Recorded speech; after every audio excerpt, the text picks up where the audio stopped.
আমরা আজকে valence bond theory নিয়ে আলোচনা করব। তো ভ্যালেন্স বন্ড থিওরিতে সমযোজী বন্ধন গঠনের যে প্রসেসটা, সেই প্রসেসে কিভাবে পরমাণুগুলো মূলত সজ্জিত থাকে তার ইন ডিটেলস আইডিয়া আমাদের দেবে। এর আগে আমরা একটা বন্ধন গঠনের মূল ভিত্তি হিসাবে প্রথমতই আমরা অষ্টক সূত্র আলোচনা করেছি, যে অষ্টক সূত্র উপর ভিত্তি করেই কোনো বন্ধন গঠিত হচ্ছে, অর্থাৎ একটা রাসায়নিক বন্ধন গঠিত হচ্ছে। এবং বিজ্ঞানী লুইসের যে কনসেপ্ট, সেই লুইস কনসেপ্ট আমাদের জানায় যে একটা মলিকুলের বা একটা আয়নের স্ট্রাকচার কিরকম হবে, বাট আমরা কিন্তু তার শেপ সম্বন্ধে কোনো আইডিয়া টিল নাও পাইনি। তো শেপ সম্বন্ধে আইডিয়া পেতে গেলে প্রথমেই পরমাণুগুলো সেই অণুটার মধ্যে বা আয়নের মধ্যে কিভাবে সজ্জিত থাকে সেটা জানতে হবে। তো সেটা তখনই জানা সম্ভব যখনই তাদের পরমাণুগুলোর যে কক্ষক তারা কিভাবে রয়েছে, অর্থাৎ তাদের জিওমেট্রিটা জানতে গেলে সেই পরমাণুর যে কক্ষকগুলো তারা কিভাবে সজ্জিত রয়েছে, কিভাবে তাদের অ্যালাইনমেন্ট রয়েছে সেটা জানতে হবে। তো এই ভ্যালেন্স বন্ড থিওরি মূলত অ্যাটমিক অরবিটাল বা পারমাণবিক কক্ষক এবং এলিমেন্টগুলোর ইলেকট্রনীয় বিন্যাস এবং তাদের অ্যাটমিক অরবিটালগুলোর যে অভিলেপনের যে কনসেপ্টটা, অর্থাৎ কিভাবে কেন অভিলেপন হচ্ছে ইত্যাদি, এবং তারই হাত ধরে পরবর্তীকালে আমরা হাইব্রিডাইজেশনের কনসেপ্টে আসব। তো এই সমস্ত বিষয়গুলোর উপর ভ্যালেন্স বন্ড থিওরি আমাদের এমফাসাইজ করে এবং আমাদের সেই বিষয়গুলো আমাদের জানায়। তাহলে কি কি কনসিডারেশন এখানে রয়েছে না, ইলেকট্রনীয় বিন্যাস তো রয়েছেই, ওটাকে বাদ দিয়ে তো যাওয়া যাবে না, পরমাণুর ইলেকট্রনীয় বিন্যাস।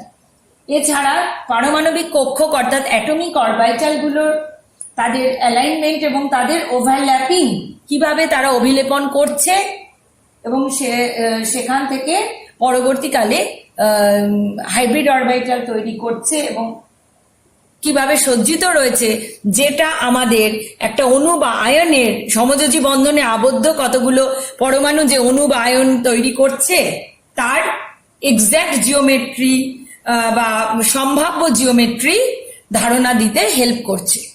তো মূল বক্তব্য কি এক্ষেত্রে, ধরো দুটো পরমাণু তার মধ্যে, পরমাণুর মধ্যে নিউক্লিয়াস আছে, ইলেকট্রনও আছে, তারা যখন একটা ডিস্টেন্সে রয়েছে, সাপোজ এখানে দুটো হাইড্রোজেন অ্যাটমই নেওয়া হলো, Na আর Nb, দুটো হাইড্রোজেন অ্যাটম, এটা তাদের নিউক্লিয়াস এবং তাদের একটা করে ইলেকট্রন আছে। আমরা জানি হাইড্রোজেন 1s1, একটা করে ইলেকট্রন।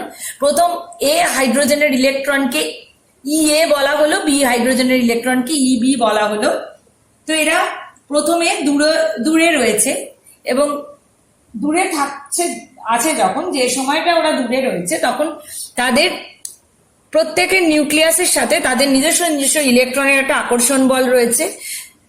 যার Na এবং E এর আকর্ষণ বল কাজ করছে, Nb এবং Eb এর আকর্ষণ, অর্থাৎ যে যার নিজস্ব নিউক্লিয়াস এবং তাদের ইলেকট্রনকে আকর্ষণ করছে। তো যে মুহূর্তে ওরা একটু ক্লোজার প্রক্সিমিটিতে আসছে তখন কিছু চেঞ্জেস হচ্ছে। কি চেঞ্জেস হচ্ছে না, ওই যে আগের আকর্ষণ বল তাকে সাবসাইড করে নতুন নতুন আকর্ষণ বল ক্রিয়েটেড হচ্ছে। দেখো এই আলাদা ইঙ্ক দিয়ে আমি বুঝিয়েছি এখানে। তো সেই নতুন নতুন আকর্ষণ বল কি না, হাইড্রোজেন এ এর সাথে হাইড্রোজেন বি এর ইলেকট্রন এবং হাইড্রোজেন বির সঙ্গে ই এর ইলেকট্রনের একটা আকর্ষণ বল কাজ করছে এবং এই দুটো ইলেকট্রনের মধ্যে বিকর্ষণ বল কাজ করছে এবং দুটো হাইড্রোজেন অ্যাটমের নিউক্লিয়াসের মধ্যেও বিকর্ষণ বল কাজ করছে।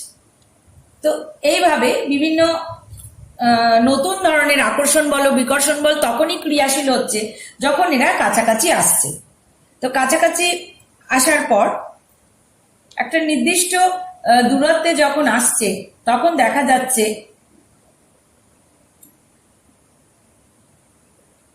আকর্ষণ অপেক্ষা বিকর্ষণ বল বৃদ্ধি পাচ্ছে। আকর্ষণ অপেক্ষা বিকর্ষণ বল বৃদ্ধি পায়, ফলে তার স্থিতিশক্তিও কিন্তু বৃদ্ধি পায়। বন্ধন যখন গঠিত হয়ে যায় তখন এই শক্তি মুক্ত হয়। অর্থাৎ একটা দূরত্ব, অসীম দূরত্ব থেকে যখন একটা সাম্য দূরত্ব, ধরা যাক এই দূরত্বে চলে আসছে পরমাণু দুটো, অর্থাৎ কাছাকাছি আসছে, কিরকম ভাবে তাদের 1s এ একটা করে ইলেকট্রন নিয়ে দুটো হাইড্রোজেন পরমাণু কাছাকাছি যখন আসছে, তখন কি হচ্ছে, তাদের মধ্যে দূরত্ব ওই কমতে কমতে একটা সার্টেন লেভেলে 74 পিকোমিটার ধরা যাক আসার সময়, তখন কি হয়, ওদের স্থিতিশক্তি মিনিমাম হয়ে যাচ্ছে। এবং এটাই কিন্তু হাইড্রোজেনটার সবচেয়ে স্থায়ী অবস্থা। দেখো তোমরা, প্রথমে ওরা দূরে ছিল, তারপর আস্তে আস্তে কাছে আসছে। যখন খুব দূরে ছিল তখন ওদের স্থিতিশক্তি বেশি ছিল, এবং আস্তে আস্তে যখন দূরে কাছে আসছে, অর্থাৎ দুটো পারমাণবিক কক্ষক 1s যে পারমাণবিক কক্ষক তাদের যখন ওভারল্যাপিং বা অভিলেপন হচ্ছে, তখন মিনিমাম স্থিতিশক্তিতে চলে যাচ্ছে এবং তাদের মধ্যে ডিস্টেন্সটা সবচেয়ে কম হচ্ছে। সেই ডিস্টেন্সটা হচ্ছে 74 পিকোমিটার।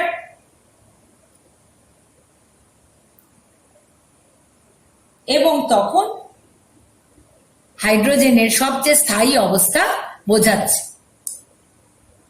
তো তখন তার মানে কি হচ্ছে, হাইড্রোজেন অণু গঠিত হচ্ছে, অর্থাৎ দুটি হাইড্রোজেন পরমাণু ওভারল্যাপ করে এই অবস্থায় হাইড্রোজেন অণু গঠন করছে। এবং এই প্রসেসে কি হচ্ছে, শক্তির মুক্তি হচ্ছে। প্রায় 435 কিলোজুল পার মোল শক্তি নির্গত হচ্ছে এই প্রসেসে। দুটো হাইড্রোজেন যখন H2 অণু তৈরি করছে, তখন কি হচ্ছে, প্রায় 435.8 কিলোজুল এনার্জি পার মোল এনার্জি রিলিজ হচ্ছে বা মুক্ত হচ্ছে। অর্থাৎ এইভাবে হাইড্রোজেন স্থায়ী অবস্থা পাচ্ছে যখন দুটো হাইড্রোজেন পরমাণু কাছাকাছি চলে আসছে। তো এটাই হলো ভ্যালেন্স বন্ড থিওরি। অর্থাৎ এক্ষেত্রে কি বলছে, যে মূল বক্তব্যটা কি, যে দুটো অর্ধপূর্ণ বা বলা যাক অযুগ্ম ইলেকট্রন সমন্বিত পারমাণবিক কক্ষক তাদের অভিলেপনেই কিন্তু সমযোজী বন্ধন সৃষ্টি হচ্ছে। তাহলে ভ্যালেন্স বন্ড থিওরি কি বলছে, যে দুটি অর্ধপূর্ণ বা বিপরীত ঘূর্ণ বিশিষ্ট বা অযুগ্ম ইলেকট্রন সমন্বিত পারমাণবিক কক্ষক তাদের অভিলেপনেই সমযোজী বন্ধন সৃষ্টি হচ্ছে। এবং এই অভিলেপনের মাত্রা যত বেশি হচ্ছে, বন্ধন ততই দৃঢ় এবং শক্তিশালী হচ্ছে। আর অভিলেপনে অংশগ্রহণকারী অর্থাৎ হাইড্রোজেনের ক্ষেত্রে দুটো 1s1 পারমাণবিক কক্ষক সমূহের অভিমুখ কি হচ্ছে, সেটা সমযোজী বন্ধনের অভিমুখকে নির্দেশ করছে।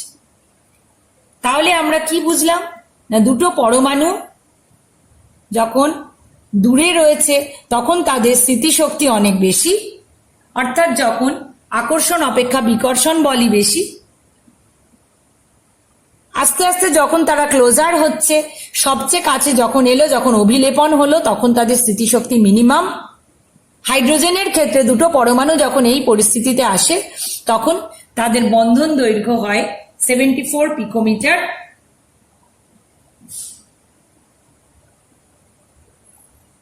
এবং তখন যে পরিমাণ শক্তি নির্গত হয় তা হয় 435 কিলোজুল পার মোল। অর্থাৎ এই পরিমাণ শক্তি নির্গত হয়ে সে সবচেয়ে স্থায়ী অবস্থা গেইন করে। ভ্যালেন্স বন্ড থিওরি বলল যে অ্যাটমিক অরবিটাল গুলো অযুগ্ম ইলেকট্রন নিয়ে থাকবে, তারাই সমযোজী বন্ধন গঠন করবে, এবং এই ওভারল্যাপ যত বেশি হবে তত সমযোজী বন্ধনটা দৃঢ় হবে, শক্তিশালী হবে, আর এদের অভিমুখটা সমযোজী বন্ধনের অভিমুখকে নির্দেশ করবে। ওভারল্যাপিং অফ অ্যাটমিক অরবিটাল, কিভাবে ওই পারমাণবিক কক্ষকগুলো অভিলেপন হয়, তাদের অভিলেপন করে বা ওভারল্যাপ করে, এবং that results into a bond, সেটাই হচ্ছে এখন দেখার। তো প্রথমত দেখো, দুটো এস অরবিটাল, আমরা জানি এস অরবিটাল কিরকম, গোলকাকৃতি। তো এস অরবিটালের ওভারল্যাপ কিরকম হয় না, মুখোমুখি ওভারল্যাপ হয়, অর্থাৎ একটা নির্দিষ্ট অভিমুখ বরাবর এদের মুখোমুখি বা হেড অন ওভারল্যাপ হয়। তার ফলে যে বন্ড তৈরি হয় সেই বন্ডটাকে বলা হচ্ছে সিগমা বন্ড। যে কোনো হেড অন ওভারল্যাপই সিগমা বন্ড তৈরি করে। নেক্সট দেখো, আচ্ছা এই S S overlap, S orbital ওভারল্যাপের এক্সাম্পল হচ্ছে আমাদের হাইড্রোজেনের দুটি পরমাণু 1s অরবিটাল, তাদের একটা করে ইলেকট্রন থাকে এবং তাদের ওভারলেপন বা অভিলেপনের ফলে H2 অণু তৈরি হয়। নেক্সট হচ্ছে এস এবং পি, অর্থাৎ sp ওভারল্যাপ বা অভিলেপন। হাইড্রোজেন আর Cl এর মধ্যে এই ধরনের ওভারল্যাপ আমরা দেখতে পাই। হাইড্রোজেন পরমাণুর 1s অরবিটাল এবং ক্লোরিন পরমাণুর p অরবিটালের মধ্যে ওভারল্যাপ হয়ে sp বন্ড হয়। তো এটাও যেহেতু হেড অন ওভারল্যাপ, একেও আমরা কি বলবো, সিগমা বন্ড। আবার দুটি p অরবিটালের মধ্যেও হেড অন ওভারল্যাপ হতে পারে। সেই p ওভারল্যাপও কিন্তু যেহেতু হেড অন ওভারল্যাপ হবে, সেটাও একটা সিগমা বন্ড বা সিগমা বন্ধন তৈরি করবে। কিন্তু দেখো, এই ধরনের যে ওভারল্যাপ, অর্থাৎ এস অরবিটালের সঙ্গে পি অরবিটাল যেটা ওর সাথে পারপেন্ডিকুলারলি রয়েছে, তাদের মধ্যে কিন্তু ওভারল্যাপ সম্ভব নয়। অথবা বলা যায় যে এস এর সঙ্গে এইভাবে অ্যালাইন করে রয়েছে যে অরবিটাল, পি অরবিটাল, তাদেরও কিন্তু ওভারল্যাপ সম্ভব নয়। অর্থাৎ কোনোভাবেই সাইড ওয়াইজ কিংবা কোনো অ্যাঙ্গুলার ওয়েতে তাদের মধ্যে ওভারল্যাপ করা সম্ভব নয়। কেবলমাত্র এইরকম হেড অন বা মুখোমুখি ওভারল্যাপই সম্ভব। তো যাই হোক, এক্সাম্পল হিসেবে আমরা দেখব পিপি ওভারল্যাপের একটা এক্সাম্পল আমরা দেখব F2 অণুতে আগেই আমাদের ইলেকট্রন বিন্যাস দেখে নিতে হবে। আমি বলেইছি যে ইলেকট্রন বিন্যাসটা আমাদের সব ক্ষেত্রেই কাজে লাগবে। তো ফ্লোরিনের ইলেকট্রন বিন্যাসে যোজ্যতা কক্ষে 2s2 2p5, অর্থাৎ 7টি ইলেকট্রন, অর্থাৎ ওর পি উপকক্ষে 2px এ দুটি, 2py তে দুটি, 2pz এ একটি। তাহলে কোন দুটো ওভারল্যাপ করবে? কোন দুটি কক্ষক বা কোন দুটি অ্যাটমিক অরবিটাল? না, এই যে 2pz, দুটি ফ্লোরিনের একটি করে এই ধরনের অযুগ্ম ইলেকট্রন নিয়ে 2pz থাকবে এবং ওই অযুগ্ম ইলেকট্রন সমন্বিত দুটি 2pz ওভারল্যাপ করবে। আমার আঁকাতে এখানে একটু নোংরা হয়ে গেছে, হয়তো বুঝতে পারছো না। ওভারল্যাপটা এই ধরনের, অর্থাৎ দুটি এফ পরমাণুর দুটি 2pz যাদের প্রত্যেকের একটা করে ইলেকট্রন আছে, এই 2pz তারা কি করবে, এসে সাইড ওয়াইজ ওভারল্যাপ করবে ঠিক এইভাবে। তাহলে এই ওভারল্যাপকে, সাইড ওয়াইজ না, হেড অন ওভারল্যাপ করবে ঠিক এইভাবে। তাহলে এই ওভারল্যাপকে আমরা কি বলবো? পিপি ওভারল্যাপ। দেখেছো, মুখোমুখি ওভারল্যাপ করছে। ধরো এই দুটো পি অরবিটাল ঠিক এইভাবে ওভারল্যাপ করছে, এদের প্রত্যেকের একটা করে ইলেকট্রন রয়েছে। ভ্যালেন্স বন্ড থিওরি আমাদের শিখিয়েছে যে এইরকম ভাবে অযুগ্ম ইলেকট্রন নিয়ে অ্যাটমিক অরবিটাল গুলো এসে ওভারল্যাপ করবে এবং সেখান থেকে একটা সমযোজী বন্ধন তৈরি হবে। এটা তাই বলছে। তাহলে এর ক্ষেত্রে কি হচ্ছে? পিপি ওভারল্যাপ, হেড অন ওভারল্যাপ, এবং সেটা সিগমা বন্ড দিচ্ছে। পিপি ওভারল্যাপ যখনই হেড অন হবে তখনই সেটা সিগমা বন্ড দেবে। Next we move to HF। হাইড্রোজেনের 1s, তার মানে একটা এস উপকক্ষ যার একটাই কক্ষক, অর্থাৎ S atomic orbital. ফ্লোরিনের 2px 2py ভর্তি, 2pz এ একটা ইলেকট্রন অযুগ্ম ইলেকট্রন, তাহলে কে ভ্যালেন্স বন্ডে অংশগ্রহণ করবে? এই 2pz।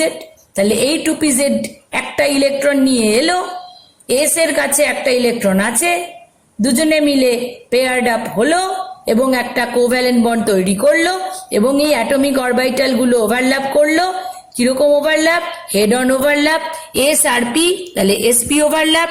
তাহলে কি বন্ড তৈরি করলো? সিগমা বন্ড তৈরি করলো। ক্লিয়ার? আবার বলে নি, হেড অন ওভারল্যাপ সর্বদা সিগমা বন্ড দিচ্ছে, সে এসএসই হোক, এসপিই হোক বা পিপি হোক। এবার আমরা অক্সিজেন অণুর দিকে দেখব।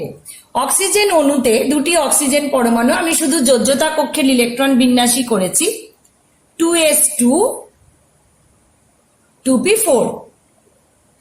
তাহলে 2s এ দুটি ইলেকট্রন এবং 2p4, তার মানে 2px এ দুটি, 2py তে একটি, 2pz এ একটি।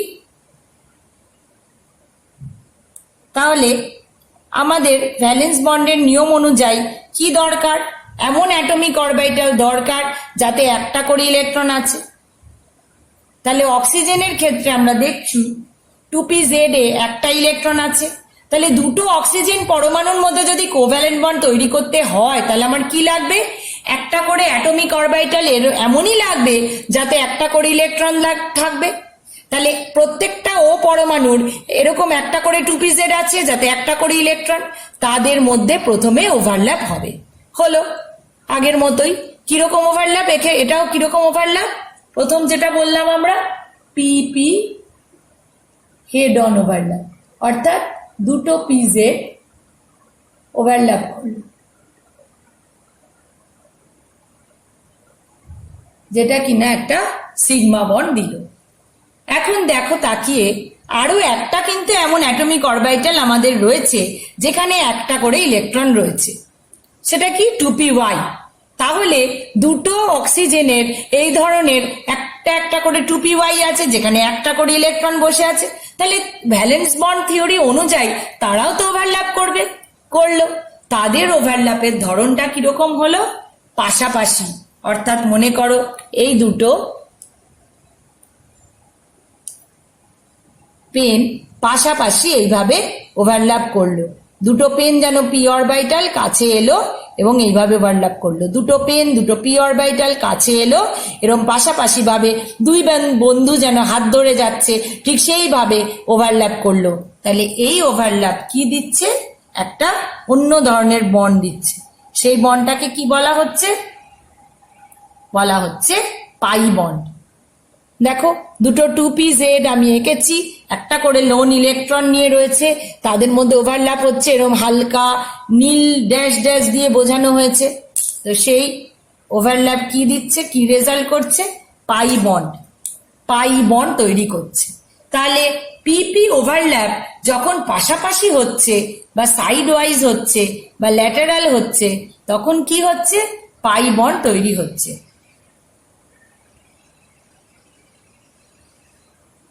পিপি ওভারল্যাপ যখন সাইড ওয়াইজ বা ল্যাটারাল হচ্ছে তখন পাই বন্ড তৈরি হচ্ছে। ঠিক এমনি করে দেখো দুটো পিওয়াই ওভারল্যাপ করেছে এবং একটা পিওয়াই এই ওভারল্যাপ একটা পাই বন্ধন দিচ্ছে। যে পাই বন্ধনটা কি? এটা যদি ইন্টারনিউক্লিয়ার অ্যাক্সিস হয় তাহলে উপরে নিচে ইলেকট্রন ক্লাউডের মতো ইলেকট্রন গুলো তখন বিন্যস্ত থাকছে। ঠিক আছে, তাহলে আমরা পাই বন্ড কি বিষয় সেটা জানলাম, পাই বন্ড কিভাবে তৈরি হয়। এখন যদি একটা পিএক্স আর পিওয়াই কি তাহলে এরকম বন্ড করবে? তাদের মধ্যে কি ওভারল্যাপ হবে? হবে না। দুটো পেন যদি এমনি করে থাকে, অর্থাৎ একটা একটার সাথে এরকম অ্যাঙ্গেল করে রয়েছে, তাদের মধ্যে কখনোই ওভারল্যাপ সম্ভব না। যদি পাশাপাশি থাকে তবেই সম্ভব। ঠিক পিএক্স আর পিওয়াই অরবিটালও তাই, তাদের মধ্যে কিন্তু কোনো ওভারল্যাপ সম্ভব নয়, জিরো ওভারল্যাপ, অর্থাৎ তারা কোনো বন্ড তৈরি করতে পারবে না। অর্থাৎ একটার পিএক্স এ ইলেকট্রন আছে একটার পিওয়াই তে একটা ইলেকট্রন আছে, তারা কিন্তু কোনো বন্ড তৈরি করতে পারবে না, কারণ তারা ওভারল্যাপই করতে পারবে না। তাহলে এখন কোয়েশ্চেন হচ্ছে, pi bond is weaker bond as compare to sigma bond, অর্থাৎ পাই বন্ড সিগমা বন্ডের থেকে দুর্বল। কেন না? কারণ হচ্ছে পাই বন্ডের ক্ষেত্রে যে ওভারল্যাপ সেটা পাশাপাশি হচ্ছে এবং সেই ওভারল্যাপের ক্ষেত্রের বিস্তার কম, রাদার দ্যান কি সিগমা বন্ড। সিগমা বন্ডের ক্ষেত্রে মুখোমুখি ওভারল্যাপ, অর্থাৎ অনেকটা জায়গা জুড়ে সে ওভারল্যাপ করতে পারছে, পাই বন্ড কিন্তু তা পাচ্ছে না। তাই যেহেতু ওর ওভারল্যাপের ক্ষমতাটা বেশি, আমরা ভ্যালেন্স বন্ড থিওরির মূল বক্তব্য পড়েছি যে যত বেশি ওভারল্যাপ করবে that will result more stronger bond. তাহলে পাই বন্ডে যেহেতু ওভারল্যাপের জায়গাটা কম, তাই এটা উইক বন্ড হবে রাদার দ্যান কি সিগমা বন্ড। এখন ভ্যালেন্স বন্ড থিওরি যে আমরা ডিসকাস করলাম, এই ভ্যালেন্স বন্ড থিওরি কিন্তু সমস্ত অণুর গঠনকে, সমযোজী বন্ধন গঠনকে ব্যাখ্যা করতে পারলো না। যেমন BF3, CH4, CCl4 এদের কিন্তু গঠন ব্যাখ্যা করতে পারলো না। এছাড়াও বন্ড অ্যাঙ্গেল অর্থাৎ বন্ধন কোণ বা বন্ধন কোণের যে মান, যে বিভিন্ন রকম মান দেখা যাচ্ছে একটা অণুর গঠনে গিয়ে, যে তাদের বন্ধন দৈর্ঘ্য বা বন্ধন কোণের যে বিভিন্ন মান হচ্ছে, সেই মানগুলোর কেন আলাদা হচ্ছে, একই রকম অরবিটাল ইনভলভ হচ্ছে তা সত্ত্বেও কেন আলাদা হচ্ছে, তাও কিন্তু ব্যাখ্যা করতে পারলো না। তো সেই জন্য হাইব্রিডাইজেশনের আইডিয়া বা সংকরায়ন, একে বাংলায় বলে সংকরায়ন, তার আইডিয়া তাই জন্য আমাদের ইউজ করতে হলো। তো এই হাইব্রিডাইজেশন কি দিল? It gives the idea of geometry, bond angle, অর্থাৎ অণু বা আয়নগুলোর জ্যামিতিক আকৃতি, তাদের বন্ধন কোণ, বন্ধন দৈর্ঘ্য ইত্যাদি সম্বন্ধে আইডিয়া দিল। তো সংকরায়নে কি বলা হয়েছে?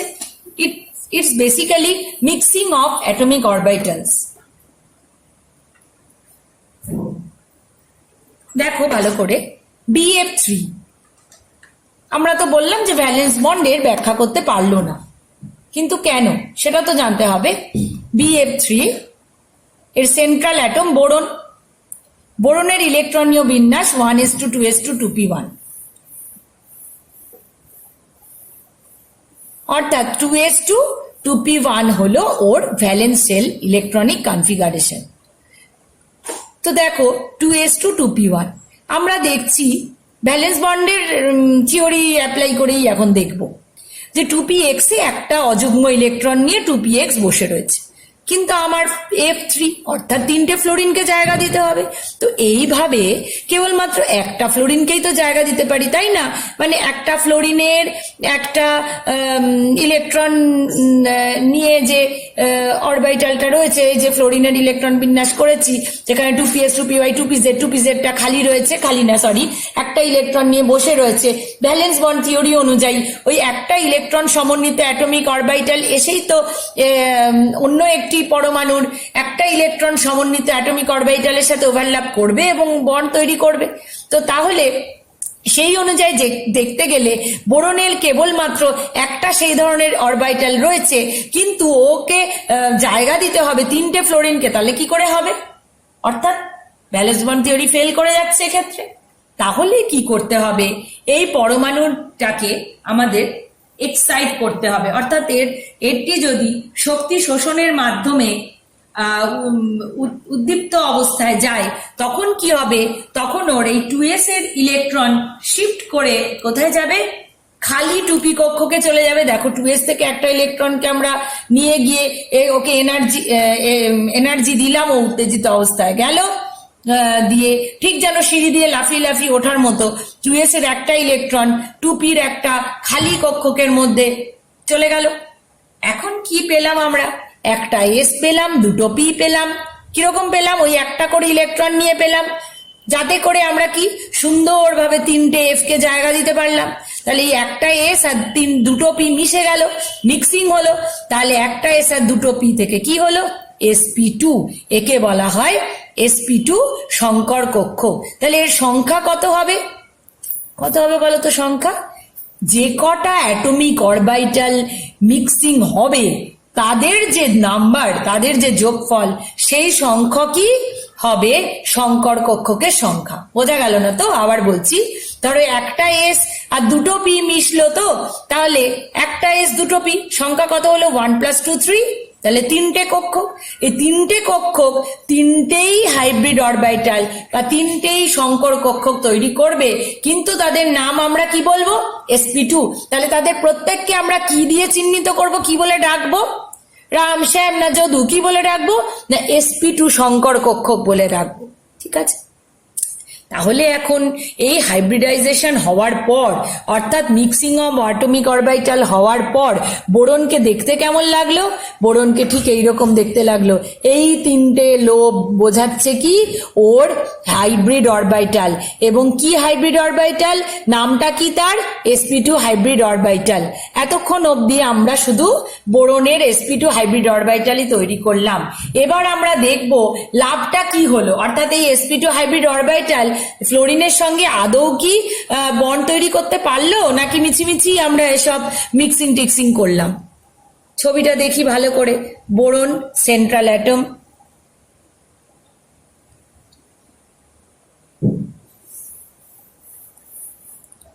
বোরন সেন্ট্রাল অ্যাটম, তার তিন দিকে তিনটে sp2 হাইব্রিড অরবিটাল এবং প্রত্যেকটা হাইব্রিড অরবিটাল একটা করে ফ্লোরিনের পি অরবিটালের সঙ্গে কিরম অভিলেপন হয়েছে?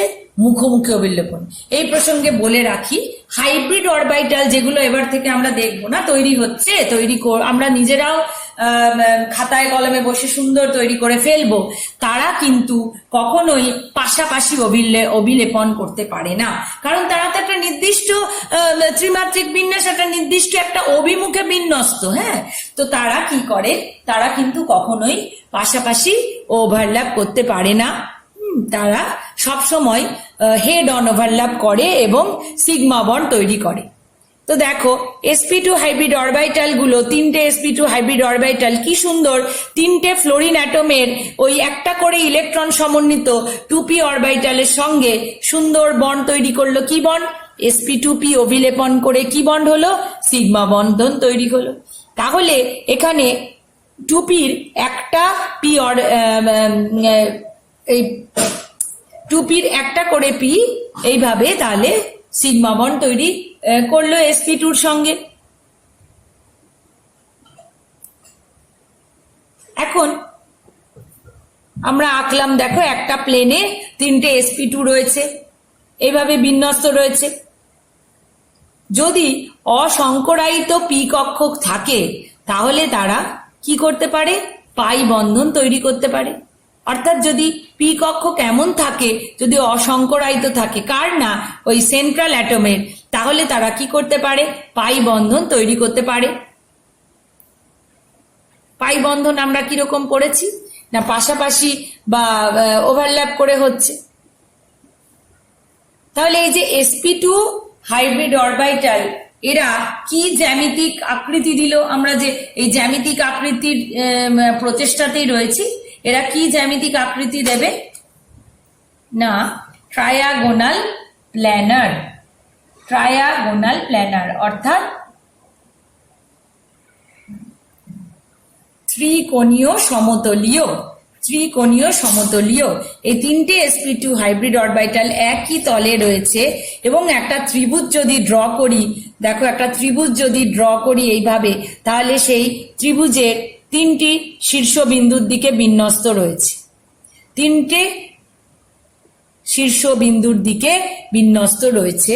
আর পিজেড অরবিটাল যেটা কিনা সংকরায়নে অংশগ্রহণ করেনি, সেটা এই প্লেনের উপরে এবং নিচে তার লোবগুলি বিন্যস্ত রয়েছে।